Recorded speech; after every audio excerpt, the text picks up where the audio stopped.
If you're having challenges in your marriage, like so many people do, you may be wondering if marriage counseling is the right next step for you.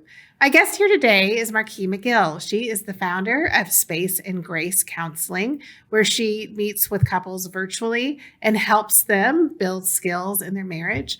And she's here today to talk with us about marriage counseling, discernment counseling, and when it's time to reach out. So MarQui, I'm so happy to have you here. Hi, I'm so glad to be here. Thank you for having me. I forgot to mention you are a licensed marriage and family therapist. Yes. How did you get into the marriage and therapy world?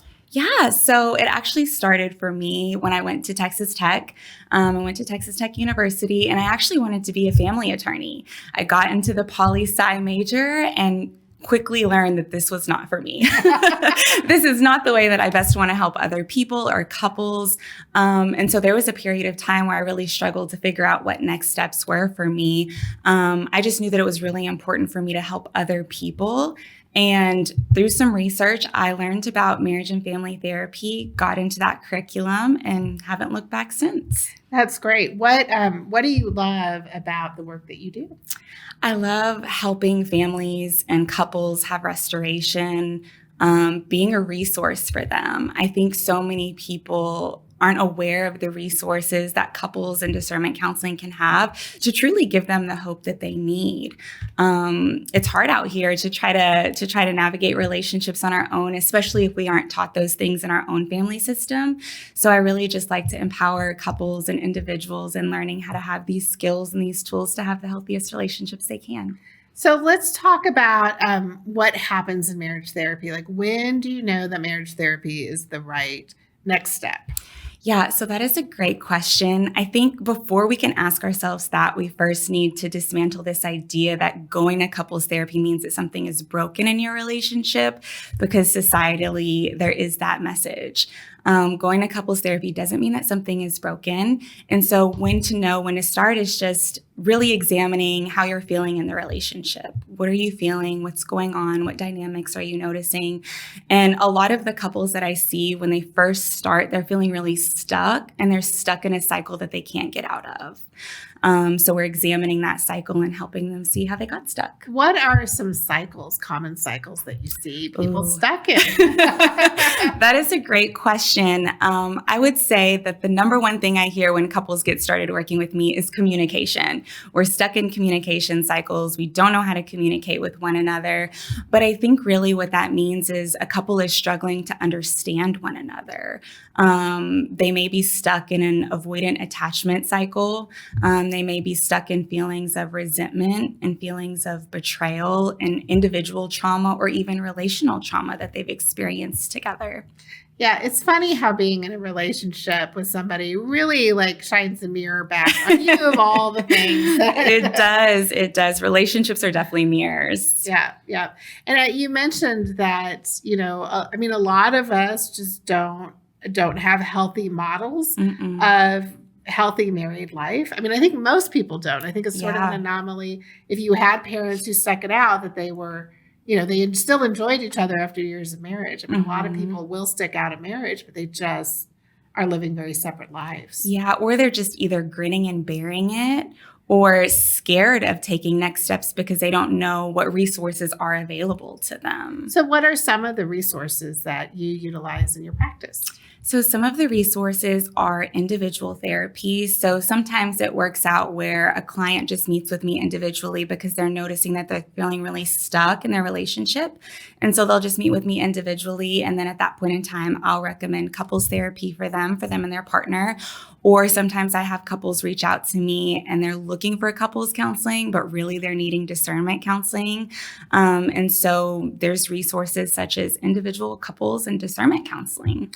So you brought up discernment counseling. Let's talk about what discernment counseling is and how it differs from traditional marriage therapy. So the way that I best explain discernment counseling to clients is that it's divorce therapy, essentially. Couples therapy and discernment counseling are completely different, but discernment counseling is all about giving couples clarity and confidence on what they want to do. So couples counseling is more about really having connection with your partner, creating intimacy, and learning how to work through the trials and tribulations of your relationship or your marriage. But discernment counseling is about trying to find clarity and confidence in what you want to do. If you want to stay married, if you don't, or if you want to try to figure out what your next steps are. And so if somebody like when do they reach out? How do they, well, first of all, let me ask this. How do people find out about discernment counseling? Yeah, so that is a great question. Unfortunately, I don't think in the mental health space we're talking enough about it. It is a topic and it's a modality of therapy that needs to be discussed more, because oftentimes couples are coming to couples therapy and they're actually not a good fit for it. They actually need discernment counseling because one partner or both of the partners are feeling ambivalent about their relationship. So they can find out about it by either reaching out to a family law attorney or just doing a Google search of discernment counselors in their area. So I'm just going to tell you that I am familiar with discernment counseling, and I have found it to be an incredible tool for so many people, because, if they're thinking they want out of the marriage, but they're in that question, one of the first things they do is, get some legal advice, which is great, but they need a tool to really help. And this is a great way to have a conversation with their partner about, do we want to stay or not? And it takes two of us to want to stay, right? It does. So from a process standpoint, how does discernment counseling differ from marriage counseling? So discernment counseling is a lot shorter. It's going to be 1 to 5 sessions, whereas couples therapy, in my approach, I'm really helping clients get to the root of the issue. So it can sometimes take a little bit longer depending on how long the relationship has been. But in that process of the 1 to 5 sessions for discernment counseling, I'm helping clients be able to come up with a path that they want to navigate and go on. So path 1 is, do you want to maintain the status quo? Do you want to keep doing what you're doing? And typically the answer to that is no. Otherwise, you wouldn't be reaching out to me. The second path that couples are able to decide on is if they want to choose the path towards divorce. And then the third is if they want to take the topic of divorce off of the table for 6 months and give couples therapy a shot to see the role that they're playing in their relationship and to see if they can work through the conflict that they're experiencing.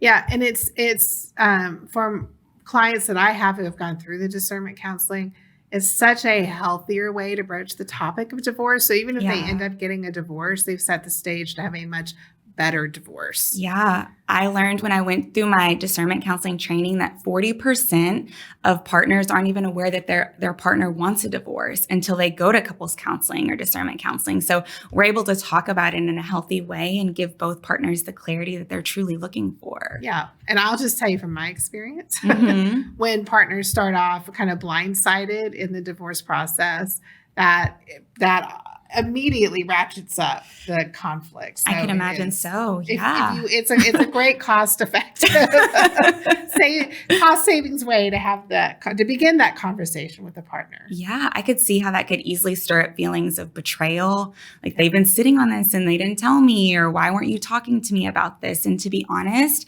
I've noticed, I've been a couples therapist for 8 years. I've noticed that a lot of clients really struggle to be able to have the language to communicate these things to their partner in a healthy way. So they get stuck. That's exactly right. Now let's go back and talk about marriage therapy. So I like what you said, which was that people often think of marriage therapy as, the first signal that you're having troubles in your relationship. Yeah. But really, we should be thinking about it more proactively as a place to build good marriage skills. Yes. What are some of the skills that people need to have in order to have a good marriage? Yeah. So in my experience professionally, I would say being able to listen to your partner without getting offended, listening to understand them.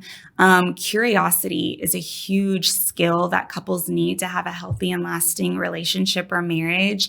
The gift of vulnerability. I think there's been such a heightened awareness of mental health over the last few years. And so people are talking about being vulnerable, but essentially that means sharing the depths of who we are with our partner in the most intimate way and being real and honest about our emotions with them.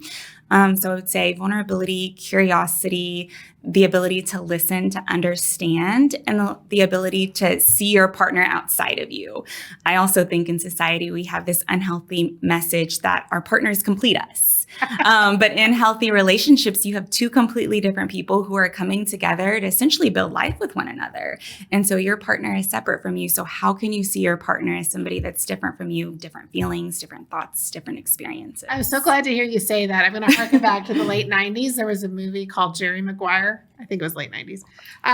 Where he's, she says in the movie, "You complete me." And I remember at the time when I was like young and dating, and I thought, oh, that's such a romantic idea. But it's really such a toxic idea. It is that the other partner is going to complete me. It is. And it's just unrealistic. And it sets your partner up for failure every single time because we're not perfect beings and you can't expect your partner to be perfect and fulfill you in all the ways that A, you're not telling them, and B, is just unrealistic.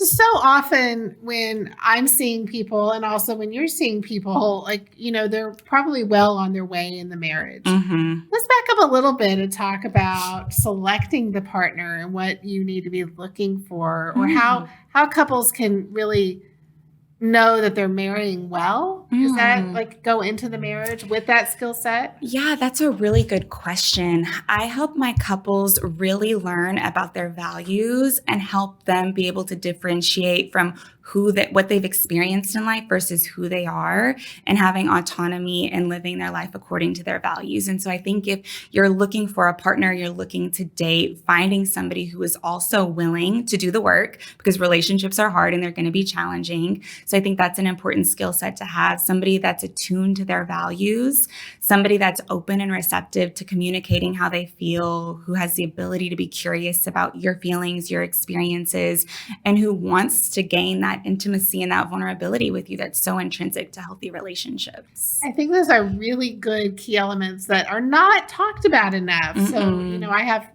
children who are grown now and on the dating scene, and these are some really good things they need to be looking for in their life partner. Yeah. I think society, unfortunately, gives us a lot of unhealthy messages about what we should be looking for. I mean, it's important to be attracted to your partner. You want to make sure that you have values aligned with them. But in order for healthy marriages and healthy relationships to have longevity, it's more about the internal work. What do you find are some of the biggest stumbling blocks for couples in therapy? So when they come to you, what are do you see some common patterns of things that they should have talked about before they, decided to get married? Yeah. Family dynamics is a huge one. Not talking enough about family dynamics, not talking enough about your own personal trauma history. And I think a lot of that is just because people are unaware. They're unaware and they don't necessarily have the language to identify what they've been through. Another big thing that I think is important to talk about is just what they want for themselves. Like, what are their values? What do they want for themselves? Where do they see themselves? Finances is another big and important one. I'm sure you see that a lot. Absolutely. And, talking about your goals, whether, you have professional goals, you have family goals, children, all of those things, you just think, there's the prime opportunity to be discussing those things is in the dating phase. Absolutely. To find out if this is somebody who's a good match, but most people don't. Yeah, most people don't. They're maintaining the superficial nature of talking about relationships without doing the deep work to have those healthy conversations. What are some relationship killers that you find in your work? Some relationship killers. So I do work a lot with couples who struggle with infidelity and betrayal. That's a big one that can definitely wreak havoc. And I think it starts with not being able to be your authentic self with your partner. That can then envelop into fantasies and then acting on those fantasies and just creating a thunderstorm of lies in the relationship. So that's a big one. Not being transparent about what you want in the relationship or what you're looking for long term, and just not being willing to do the work. Blame and criticism. Blame and criticism are a one-way shot to erode intimacy in the relationship too. They really are. But I think blame is such a natural part. Of course, in my work, I hear a lot of blame. And what skills or advice do you have for people when, you're always shifting blame to your partner? Yeah. How do you get out of that cycle? I think blame starts with defensiveness. And I tell my couples this all the time. We only defend something that we're trying to protect. protect. So most of the time we're trying to protect our ego or our feelings or our own vulnerability. And so if we can be curious about what our partner is truly feeling, then we're not going to really need to have to defend anything because we're seeing our partner as our partner, not as an opponent, if you will. And so something that can really help ease the blame is seeing that your partner is separate from you and they're probably trying to defend something. And so you being curious about that can help you have more connection with your partner versus division. Yeah, and that is the goal in a life partner and in a is. life marriage. Mm-hmm. As we kind of wrap up our time together, what message of hope do you have for people who maybe are feeling hopeless in their current relationship?